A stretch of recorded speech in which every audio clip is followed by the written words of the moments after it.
Oh, man.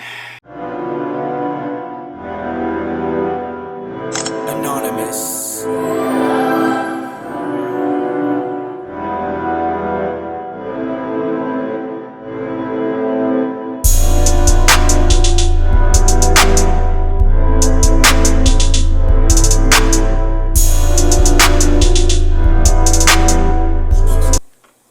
What's going on YouTube, social media world? It's your boy AnonymousBased, and I'm biggity back with a new reaction video. And this time, I'm going to be reacting to Charlie clips addressing the Nick Cannon and Eminem diss track. Links to all my socials in the below. If you haven't subscribed to this channel, make sure y'all click the subscribe button, give this video a like, share it with a few friends. And without further ado, let's go ahead and get to the video. You only against me if you ain't with me. It's crazy how they hate you for trying to put on your city. That's why as far as my circle, I'm real picky. Niggas claiming 100 but be counterfeit with 50. Let's see what we're about to get into, people. So, but it can happen though. Speaking of what he was talking about with the interviews was the Eminem diss track. Oh, okay. Here we go. Here we go. How you felt about that clip? You got a whole bunch of backlash. No. It's funny on the way up here. We were discussing that. My boy Thrilly was just asking me some questions about it and stuff. So here's my. Oh, you got him prepped for it then? I got him prepped. Okay. Yeah, I got him prepped. I don't need no prep. Sound like you wrote for me. Sound like you sparred with me with the questions. Like he about to get up here like Omarion. You know what I mean? You gotta sit up like this a little bit. Now, here's the thing, right? When that shit first happened, right? Here's the problem that a lot of people don't know. Okay. I'm eager to see what his explanation is gonna be because of from what it looks like. He's gonna get into the backstory about how these diss tracks came about with Nick Cannon calling out Eminem. Well, not calling out, but addressing Eminem. Eminem attacked Nick first on the song with Fat Joe. That's a fact. Okay. A lot of people didn't even know that. Hold up. That's not the first time that Eminem said something about Nick Cannon. He's been saying stuff about Nick Cannon for years and years now. So all the hip hop heads know that, hey, Eminem has been taking shots at Nick Cannon and Nick Cannon has failed to do anything. So for Charlie Clips to sit here and say, oh, well, M started it by saying stuff to him on that Fat Joe track, false. Which was shocking to me. When Eminem does anything, how do you not know? Right. So when we was dropping shit, niggas was writing us like, yo, let me tell you how funny this is. I'm talking about people who have been, I love you, Charlie Clips, girls, I love you. Oh my God, you're my favorite for years. To me, opening the DM, how can you do this? You're making me choose between you and M. What are you doing? And why are you saying something to him? What did he? What? You know you lying, bro. You talking about people are hitting you up in your DM saying, oh, why are you making them choose between Eminem and you? Bro, you're good with the battle raps, but you trying to say that people are making you pick between Eminem and you, that's a little bit of hyperbole there. A little bit of hyperbole. Do, and I'm like, see, y'all don't even know that he attacked. Now, granted, this is how we looked at it. We all sat around, right, and we said, Nick, get him. That's, nigga, it's your time to get him. We around now to hear the shit you gonna do and put together. Get him. So Charlie Clips just said right there that they had a meeting and they gassed him up. What did I say at the last couple of videos? And one of the other videos I did regarding this situation, what did I say? I said that Nick Cannon had to have gotten gassed up to do this, because all these years had passed and he hadn't done anything. So why all of a sudden, going towards the end of 2019 and the end of the decade, you decide, oh, well, I think I want to go at him. I knew you didn't come up with this on your own. I knew it. They wound you up and they let you go and you went and killed yourself. You performed seppuku, bro. Nick just being Nick, you know what I'm saying? Just being one of the realest dudes there is, you know what I'm saying? Just was like, yo, why don't y'all go ahead and get on the 2 joints, right? Because it's gonna be so many people that don't even know that y'all probably rap or really, you know how y'all get down. Last I checked, it was like 10 million views. To come this way, Yeah. good or bad, they're gonna come. Okay, notice how he said that the reason that Nick wanted them to get on it is because it was gonna bring more of a spotlight to them for people that might not have known that they really rap like that. And you heard the other guy in the background say, oh, you know, last I checked, the video had like 10 million views. Yeah, it might have a lot of views, but what's important is the like to dislike ratio. Yeah, I don't want to talk about that. This way, so just do it. So when your brother, especially, you know what I'm saying, because Nick been family for 4 years now, going on 5 with me. So, and then you got to remember, he was already family with Con and Hitman before that. When the man who literally, you know, that's not my boss, that's my brother. Like his check, my checks don't have his name on it. That's not your boss? Oh, wait a minute, hold up. How can you sit here and say that that's not your boss when you're under contract to do what he needs you to do and you're getting paid for it? So, anytime that you're subcontracting yourself to do work in exchange for financial compensation, then that means the person who's paying you is what? Your boss. The one that's giving you the directives of what needs to be done, right? Come on, man. Y'all are under contract. You have to follow a script or whatever it is, whatever the case is. Y'all have a set schedule to do things. You know, there's a very structured and ordered operation. And y'all are paid to do a job. Come on, bro. Don't do that. Don't do that. Y'all just don't want to admit that y'all are getting shined because of Nick Cannon, and that's what the world is going to know you for now. For being associated with that cornball. Puts us, hey, whatever you got to tell yourself, man, in position to eat and feed our families and for us to make moves outside of battle rap. Gotta respect that. Not just wilding out. I've gotten digital deals, situations and stuff. That's 3rd round. And 2nd round. All right. So I done got digital situations. We on tour. We did 25 cities. You get what I'm saying? 25 city tour. People don't understand this. Battle rappers are performing in 25 cities with 10,000 or more people in NBA arenas. Dog, when certain performers couldn't come through, Nick say, hey, put y'all music on and y'all perform in front of these people and shit. That's just shit like that. So when a man asks you, yo, what's up? Y'all wanna, you get what I'm saying? Now, this is M. We know this. Okay. Here's the funny shit. We all sat around. I said, listen, y'all know we about to receive the most hate that we have received in our, fuck that, because you know I received battle rap. I received some of the most you can actually get when I first came in the game. And love too, but a lot of hate, you know what I mean? Thanks to Verb, dumbass, the Midwest shit. Do y'all know what we're about to receive? No matter how good or bad the track is, it is whack. Now I'm letting everybody know that. We all laughed and everybody said, agreed. But this is entertainment, this is what we do, let's all rock. So Nick just being our brother, just like, look, get on there, take y'all shots. Now, here's the funniest part. Battle rappers especially kill me with this, and I'm gonna tell you why. They rap. They rap, so they know how many bars can go on the track to do something. You cannot kill Eminem in 8 bars. That's a fact. You cannot. Now, it don't matter how many bars you put on the track. You're not killing Eminem, period. Let's get that straight.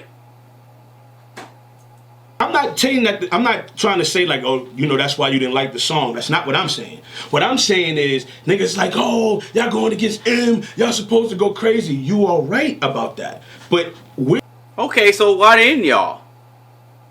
trying to bait M. Even if M jump on the shit and say, hi, Nick, Those your sidekicks, they're gonna die, Nick. That was a nice try, Nick. What's conceded? 5'6", 5'4", and just go crazy like that. Yeah. That would have just been like, yo, back. You know what I'm saying? Now we can fully, because what we tried to do was a bait.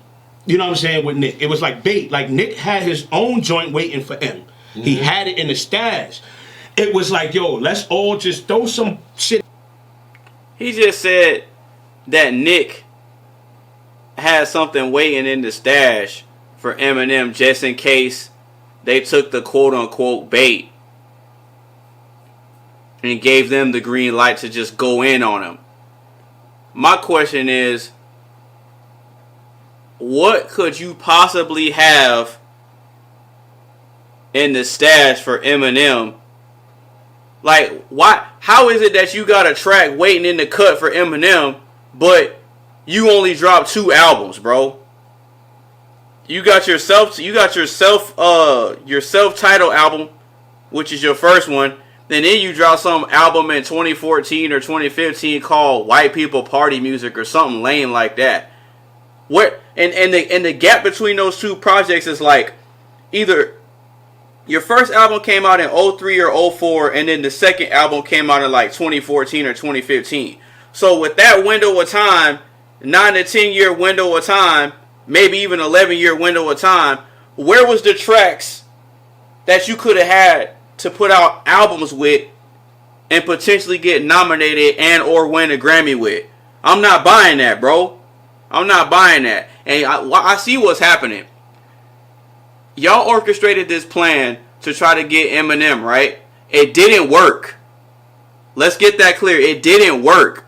And now, instead of Nick Cannon going out here doing the press conferences and the interviews explaining his mental state of how this idea came about, you sent one of the cronies out there to face all the publicity and get all the backlash and the negative press.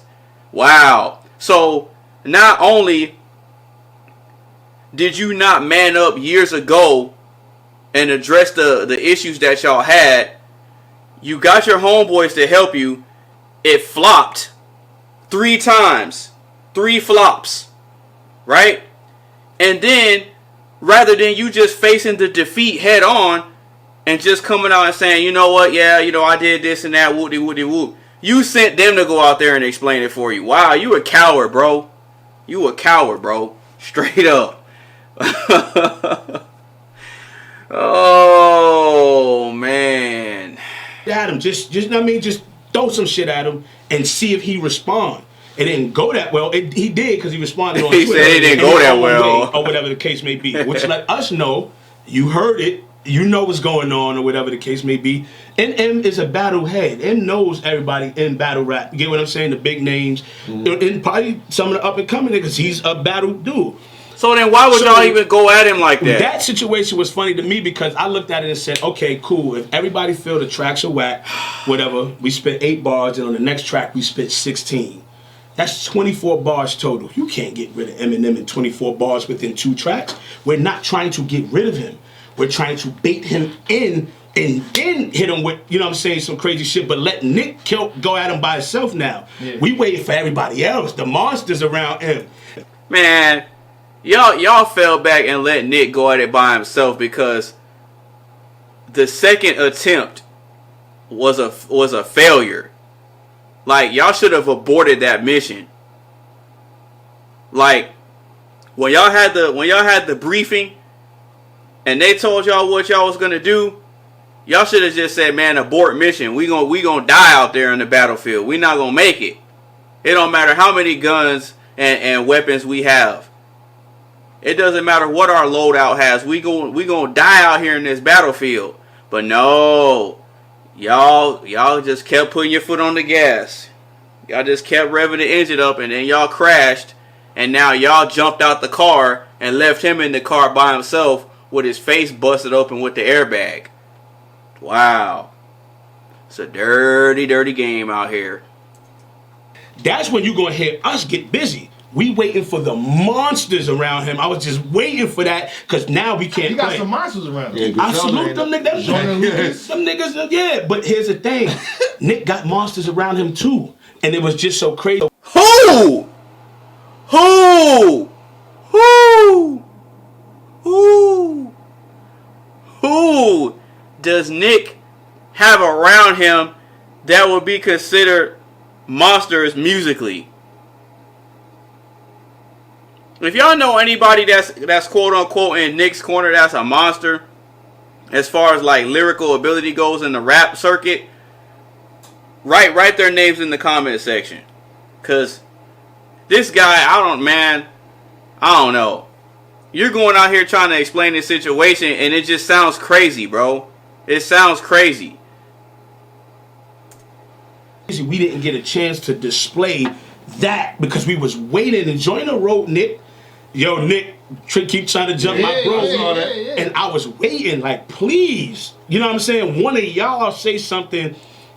You want to hear abracadabra, most snabba, the snabba, them babba, the labba.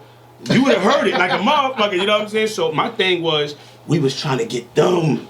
That's what me, Hitman, and Khan was waiting for. What we gonna say to M? To come at somebody like M, you gotta get personal and all that or keep it moving. Other than that, all we can... Okay, if you know all that, then why did you even agree to do this in the first place? Like, you're sitting here explaining the logic of why you shouldn't do it, yet you did it anyway. You know what that meant? You know what that reminds me of? That reminds me of that clip on an episode of Chappelle Show with the True Hollywood Stories with Charlie Murphy and Rick James, where he was talking about grinding his feet on the couch, and he was like, "Yeah, you know, I'm not gonna just sit up there and grind my feet in somebody's couch. You know, I got a little bit more sense than that. But yeah, I grinded my feet in this couch." You literally just contradicted yourself, bro. Do is put Eminem in the bag and Eminem on the side of the 9 because we can't do the other stuff because we're going to take away from Nick. Yeah. When Nick got to be the one to go at him the most, we're going to take a bunch of shit away from him. But not only that, what can we say about this man that he ain't say nothing to us or we literally got a problem with? I'm not about to disrespect his daughter and do all that shit. If he would have really came at, then you could hear all that shit because now he's coming at me. Man, he just said he said that they weren't about to disrespect his daughter, right? But if I'm not mistaken, on the Pray For Him track, one of them said something about his daughter. I don't know if it was Prince Easy. I think it was Prince Easy. And he also said, oh, well, if we really want to go at him, we got to get personal and stuff like that. Prince Easy said something about his baby mama. Not that he really cares, but still. Like, you made it personal. And then he said that Eminem should have been the one that died and Juice WRLD should have been alive. Like, that's lame, bro. Don't try to come out here and cover it up now. Y'all just got to take them multiple L's and keep it moving, bro. Ain't say nothing for us, for me, Hitman, and Khan to really get at him like that. It was just take these little punches and please send your soldiers so we can all spar and have some fun and really get busy with this shit. Yeah. But it didn't happen like that. Now, in terms of the battle rap part, or whatever the case may be, right? With the battle rappers, like Hitman ain't speaking to nobody. Yeah, Hitman is remixing his friendships with niggas and whatever the case may be. You know what I'm saying? He ain't speaking to people. He ain't speaking to niggas. He ain't saying nothing to nobody. But he ain't mad or whatever the case may be. He just feel like, damn, my own culture is really against me right now. You get what I'm saying? And here's the thing about that. Huh? Right? With the battle rappers, you can state your own opinion. I have no problem with you doing that. But here's the problem with that, you know? And it's crazy because I seen the tweet, and I'm not on Twitter, but sometimes people send me stuff, real talk, and I seen something that Geechee wrote, and it was ironic that he said, somebody asked, do you think it hurts the newbies or the rookies when you speak on them? And he said, yes, because you have a certain fan base, or, you know, that you can swindle and make them go, okay. Now, let's go back to us. Even though we are ranked higher than you guys and have more followers and everything going on, if you still have 500 people that follows you and literally is your fan base. Like whatever this person says, I'm with them. You change the narrative in their mind. You make them come at us. You make them want to insult us just as well. My thing is this. That can be fine too. But what y'all don't realize y'all doing is when I'm realizing that the more and more he tries to break this down and explain this situation, the stupider he looks. Because now he's just talking in circles. Like, what does any of this have to do with the fact that y'all went out on a suicide mission and you succeeded? Like, you already killed yourself. So there's no explanation for it. Like, how do you explain how you killed yourself? You can't explain it because you're dead from a career standpoint.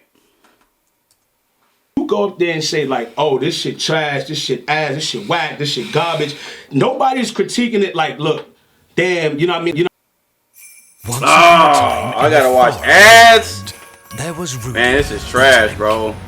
trapped. Skip that. I mean, they should have went hard. They could have went pause. They could have went harder. Damn, that's M. You got to go hard. No, what niggas was saying? This shit trash. This shit ass. Ha ha. Garbage. Doing all that. You kind of seen it. It was from a different place. It wasn't from a place of constructive criticism.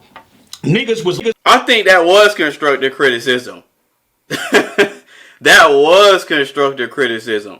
Because we, as the fans and listeners, are telling you, bro, you messed up. You shouldn't have done that. Bad boy. Bad boy. Don't do that. You don't mess with him like that. Y'all learned your lesson. And he wasn't even the one that spanked you. Y'all spanked yourselves, and then some fans dropped some diss tracks on Eminem's behalf and murdered you. So there ain't no way you could talk yourself out of this, bro. And like I said on the other video, I said, look, man, y'all are getting involved in a beef that has nothing to do with y'all.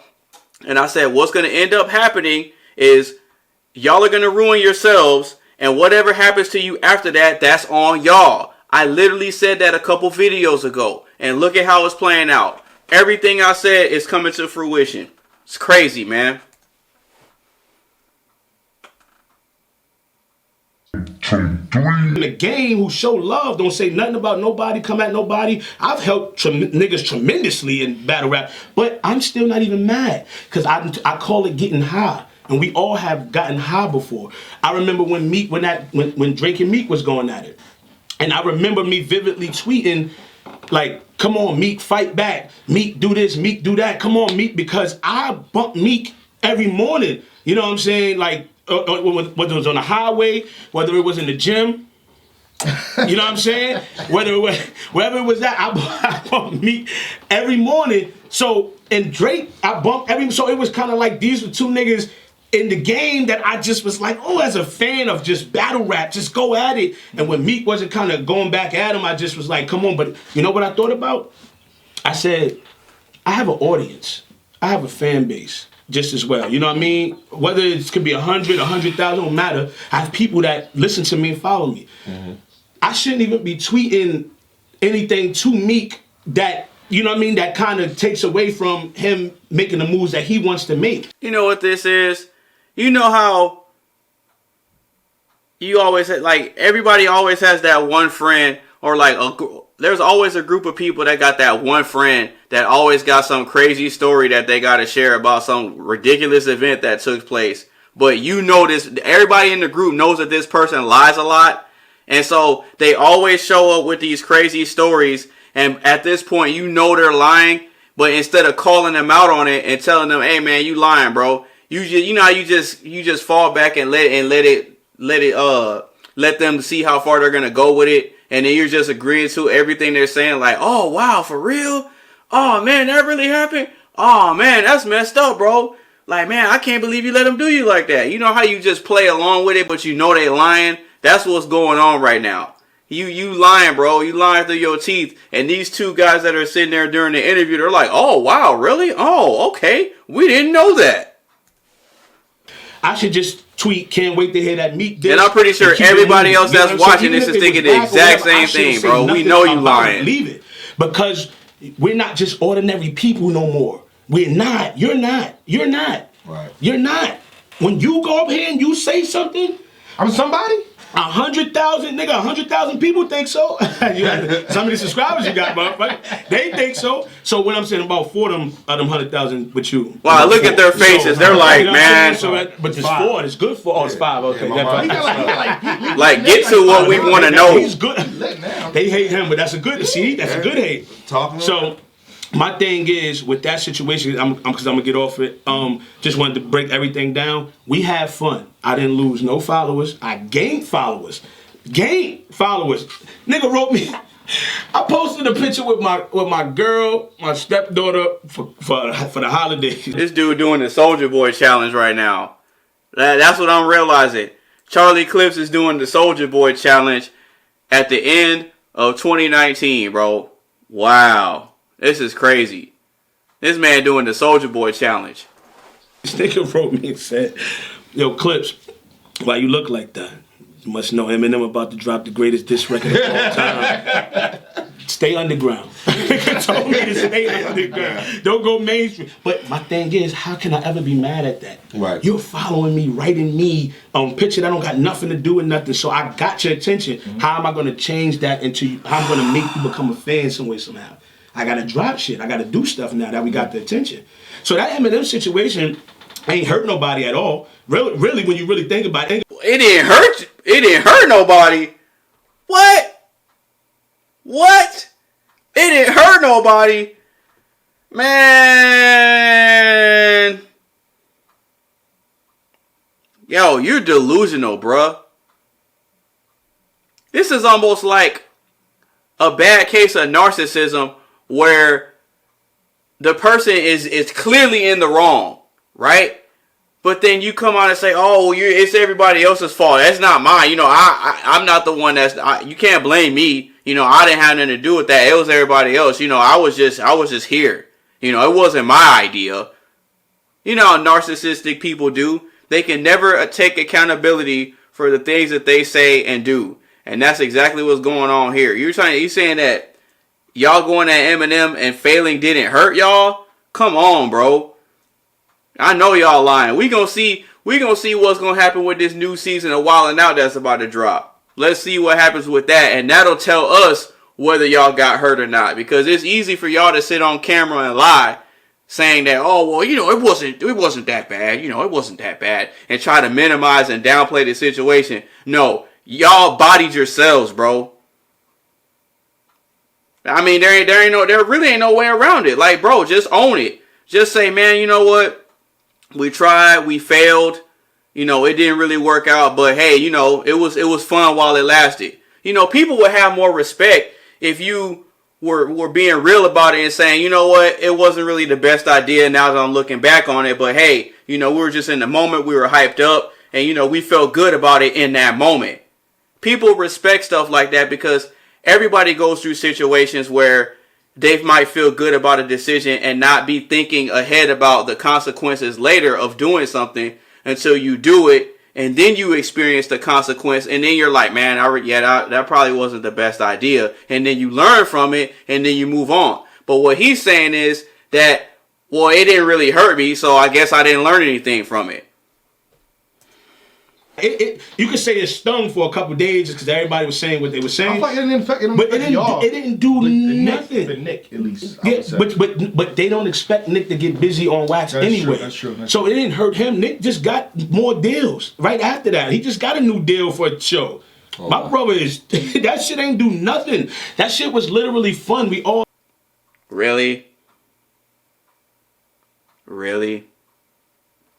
You gonna sit up here and lie and say, man, you know, man, it didn't hurt us. It didn't hurt Nick either. It actually benefited Nick. It benefited Nick more than it benefited us. You know, he got more deals, he got more contracts, he got more bread coming in, and you know what that means? You know, we helping my brother get bread, so you know he could break more bread with us. We can get renewed our contracts for the show. You know, we actually got better because of this. You know what I mean? I actually got more followers because of this. Bro, you lying. Man, you are lying, bro. Oh my God. Really, man? Oh. This is very, very cringe-worthy to watch, bro. Like, I don't know.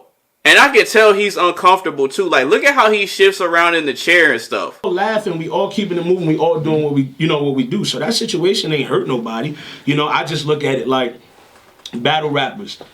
You got high. You saw an opportunity to get likes. You saw an opportunity to get views. That wasn't criticism. Y'all know how to DM us. Y'all know how to reach us. If y'all really want to give criticism, you just found the way to get the most likes that you can possibly get. And that's it. You got high.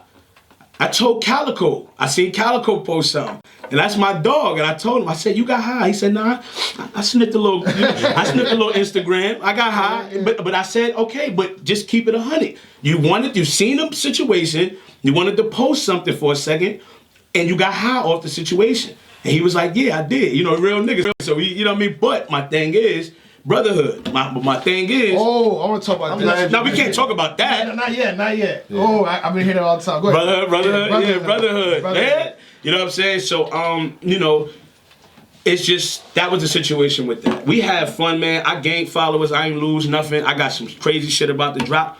That's Soul Stone about to drop too. When I drop Soul Stone, it's gonna be addressing quite a few things. Okay. Yeah, you know what the Soul Stone is, right? You know how you get it? Yeah. You gotta sacrifice. You gotta sacrifice it. People. We gonna talk. We gonna talk though.